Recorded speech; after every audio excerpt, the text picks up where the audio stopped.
Let's assume for a moment that you want a compact 4x4 but have absolutely no interest whatsoever in going off-road. It would be used for the school run, pressed into duty for continental holidays, and may be asked to do some light towing. Above all, it would need to drive like a car. The best pick? Probably Honda's CR-V. Do you know what the most disquieting thing about compact SUVs is? It's that nagging sense of dishonesty. All too often these vehicles are trying to portray a rugged image, when for the most part, as soon as the tarmac runs out, they're utterly hopeless. In the real world, all most owners would want to do is pull a trailer or get out of a muddy car park. And Honda, more than any other manufacturer, is a company that lives in the real world and designs its products to suit. The CR-V can handle gentle off-road tracks thanks to its four-wheel drive system, but it's best to think of this car as an all-wheel drive equipped car rather than a proper SUV. The four-wheel drive system has been tweaked so that it directs torque to the rear wheels in the event of front wheel slippage. And that whole setup is actually more use if you're driving in bad weather conditions or you're planning an alpine skiing jaunt. Honda claims to have benchmarked the best family hatchbacks in the class rather than other 4x4s when it comes to handling. There's the kind of fully independent suspension setup that you'd find on a mildly sporty saloon. Plus the centre of gravity has been dropped by fully 35mm. Now as a result, you'll find that you can ditch the kind of roly-poly driving manners and ponderous ride quality that's common to some 4x4s in this class.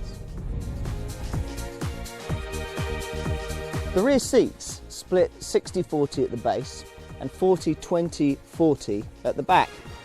They slide backwards and forwards so you could prioritise either legroom or luggage space. They even recline to let rear seat passengers really flake out over long trips. Now, when not required, these seats can be tumbled forward and stowed upright to create a luggage space that's big enough for a couple of mountain bikes. You won't even need to remove the wheels. Now, for extra versatility, you've got this, what Honda call a double deck system, created by this shelf that sits about a foot off the load floor. Now, this hinged slab allows luggage below to be easily accessible but out of view.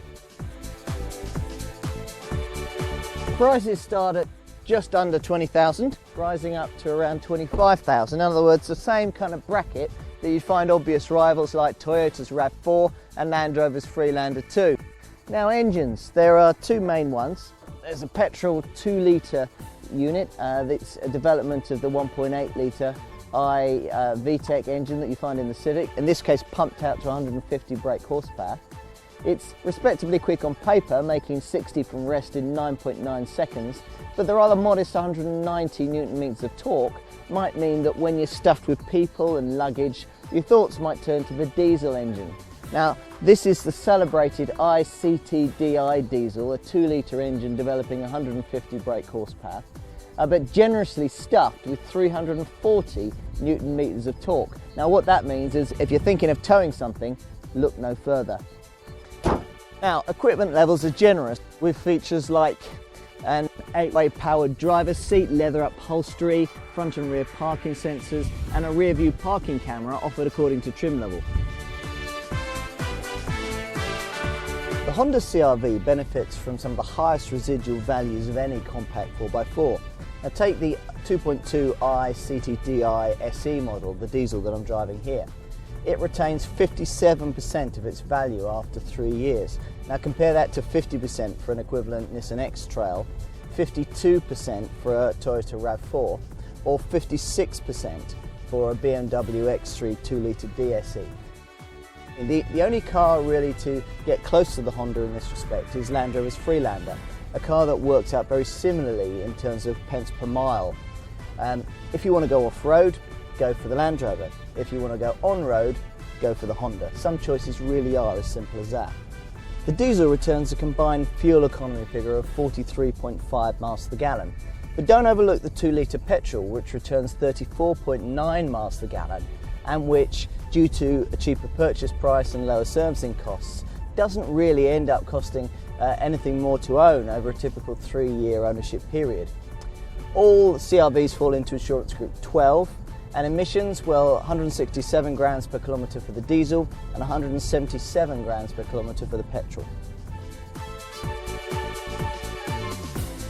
As long as you can live with the styling, some find it slightly awkward. I actually really like it, and you've got no intention of going off-road, there's very little cause for complaint with this CRV.